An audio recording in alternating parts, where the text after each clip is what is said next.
ఆమె బౌట్లోకి దిగితే పంచుల వర్షం కురుస్తోంది. ప్రత్యర్థుల్లో టెన్షన్ పెరుగుతోంది. జాతీయ అంతర్జాతీయ స్థాయిలో మెరుపులు మెరిపిస్తున్న పేదరికం ఆమెను వెంటాడుతోంది.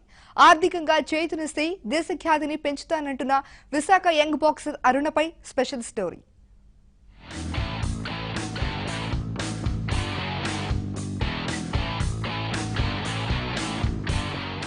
పేరు అరుణ. విశాఖలోని సింధియా ప్రాంతంలో ఉంటుంది. పైడిరాజు, మణి దంపతుల చిన్న కూతురు. చిన్ననాటి నుంచే బాక్సింగ్ లో సంచలనాలు సృష్టిస్తోంది.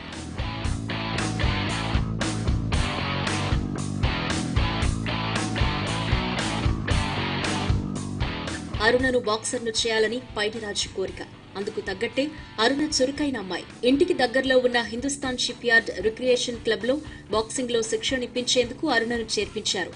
ఆమె బాక్సింగ్ స్టైల్, బాడీ లాంగ్వేజ్ అద్భుతమని, బాక్సర్ గా రాణిస్తుందని ఆరంభంలోనే కోచ్లు ప్రశంసలు కురిపించారు.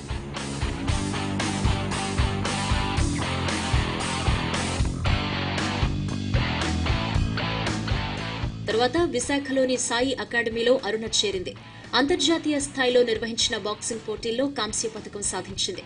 అప్పటి నుంచి బాక్సింగ్ లో మరింతగా రాణించాలనే తపన అరుణ మనసులో బలంగా నాటుకుపోయింది. దీంతో ఆమె ప్రాక్టీస్ సమయాన్ని కూడా పెంచింది. హార్డ్ వర్క్ చేస్తోంది.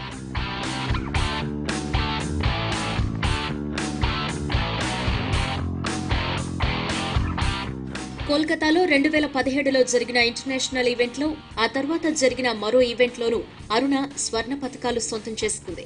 2018లో మధురైలో జరిగిన ఇంటర్నేషనల్ ప్రొఫెషనల్ బాక్సింగ్ ఈవెంట్లో రన్నరప్ గా నిలిచింది. ప్రతి ఈవెంట్లోనూ తనదైన ముద్ర వేస్తోంది. బాక్సర్గా అరుణ సత్తా చాటుతోంది. అయితే పేదరికం వెంటాడుతోందని ఆమె ఆవేదన వ్యక్తం చేస్తోంది. తనకు ఆర్థికంగా సహకరిస్తే దేశానికి పతకాలు సాధిస్తాను అని చెబుతోంది.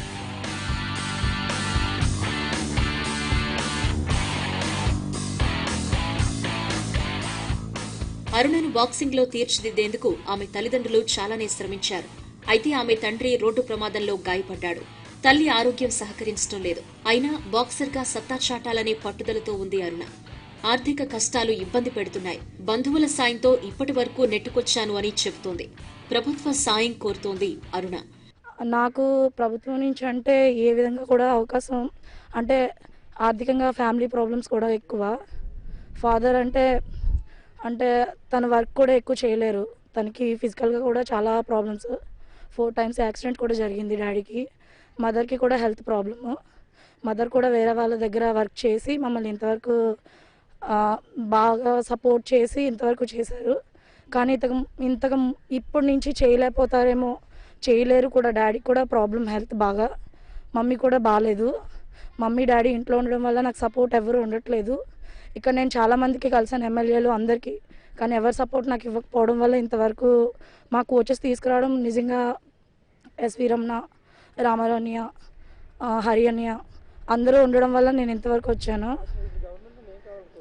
గవర్నమెంట్ నుంచి అంటే నాకు ఫండింగ్ సార్. నేను ఇన్ని మెడల్స్ కొట్టానంటే ఇంతవరకు నాకు ఏ విధంగా కూడా హెల్ప్ లేదు. గవర్నమెంట్ నుంచి అంటే నేను ఆడినంత వరకు నాకు సపోర్ట్ ఇస్తే నేను ఇంకా ఆడాలనుకుంటున్నాను సార్. నాకు అది కావాలి. గవర్నమెంట్ నుంచి నాకు ఫుల్ సపోర్ట్ కావాలని నేను కోరుకుంటున్నాను. అరుణలో చాలా టాలెంట్ ఉందని ఆమె కోచ్లు చెబుతున్నారు. ప్రభుత్వం ఆర్థికంగా చేయూతనిస్తే ఆసియా గేమ్స్, ఒలింపిక్స్ వంటి మెగా ఈవెంట్లలో పతకాలు గెలుస్తుందని ధీమాగా చెబుతున్నారు. ఈ అమ్మాయి నా దగ్గర బాక్సింగ్ నేర్చుకుంటూ 2 years అవుతుందండి. గత కోచింగ్ చాలా మంది బాక్సింగ్ కోచింగ్ నేర్చుకుని అప్పుడు నేషనల్స్, ఇంటర్నేషనల్స్ ఆడింది. నా దగ్గర వచ్చిన తర్వాత ఒక నేషనల్స్ 3 nationals ఆడింది, మెడలిస్ట్ అయింది. ఈ అమ్మాయికి చాలా పేదరిక కుటుంబం నుంచి వచ్చిన వల్ల ఆర్థికంగా ఎవరు సాయం చేయకపోవడం వల్ల వాళ్ళ కమ్యూనిటీ వాళ్ళు కొంచెం సాయం చేశారు. మేము సీనియర్స్ కూడా, మా కోచెస్, మా సీనియర్స్ కొంచెం సపోర్ట్ చేసాం.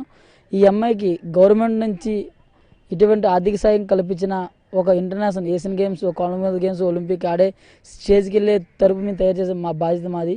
గవర్నమెంట్ నుంచి మొత్తం ఫండింగ్ సపోర్టింగ్ చేస్తే ఏ దేనికి లేడానికి ధైర్యం అమ్మాయికి ఉంది. అందువల్ల గవర్నమెంట్ సాయం చేయాలని కోరుకుంటున్నామండి. పాప అరుణ మంచి నైపుణ్యం ఉంది. ఇక్కడే తను బేసిక్గా బాక్సింగ్ తయారైంది. బాగా స్టేట్ నుండి ఇంటర్నేషనల్ వరకు ఆడుతుంది. తనకి కాస్త గవర్నమెంట్ కానీ, సిప్యాట్ కానీ కాస్త చేయూతనిస్తే ఇంకా పైకి వెళ్తుందని కోరుకుంటూ. జాతీయ పోటీల్లో అరుణ 13 పతకాలు సాధించింది. 2 అంతర్జాతీయ పతకాలు గెలిచింది. రాష్ట్ర స్థాయి బాక్సింగ్ పోటీల్లో 3 పతకాలు అందుకుంది. బాక్సర్గా అద్భుతాలు సృష్టిస్తోంది. స్పాన్సర్లు దొరికితే, ఆర్థిక సాయం అందితే మేటి బాక్సర్ అయ్యే ఛాన్స్ ఉంది.